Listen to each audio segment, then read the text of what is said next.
Manila, United States President Donald Trump's marathon Asian trip passed off without any major incident, but for all the pomp and ceremony thrown his way, analysts say the tour ended with little to show in the way of concrete achievements.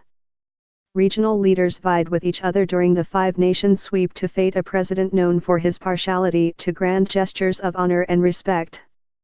And it clearly worked.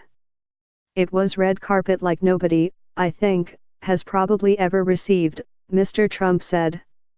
In Tokyo, a golfing date with Japanese Prime Minister Shinzo Abe was followed by a gala dinner, and in Beijing he toured the Forbidden City as part of an extravagant state visit plus which also included a performance of Peking opera. In Seoul, South Korean President Moon Jae-in gave a presidential toast in honor of a man who is already making America great again. The gaffe-prone Trump, who has little love for long foreign trips, navigated the tricky visits without incident, appearing relaxed and comfortable. Nothing has really changed.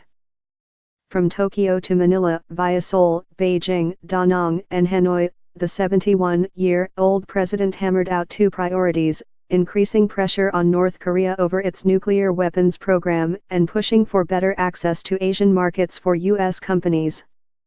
But beyond the rhetoric and smiling photo opportunities, questions remain as to what progress he actually made on either issue.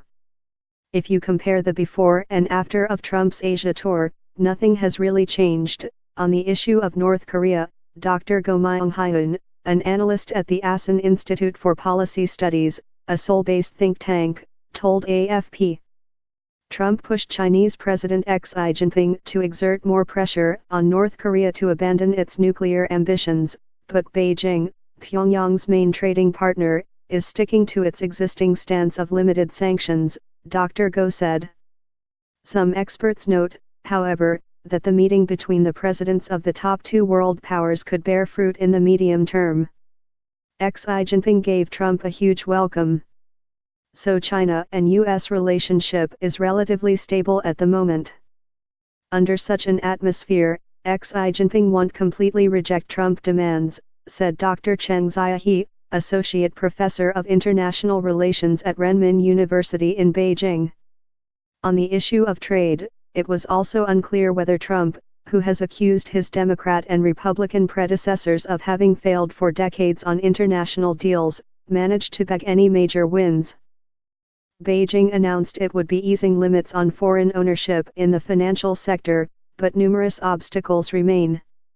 The U.S. president announced some $250 billion $341 billion, worth of contracts with China, but many were non-binding memorandums of understanding which will take years to bear fruit, if they ever do. These contracts are just a painkiller, momentary relief for China's trade disputes, said Dr. Cheng. Before leaving, Trump said he would deliver his own verdict on the trip when he returns to Washington.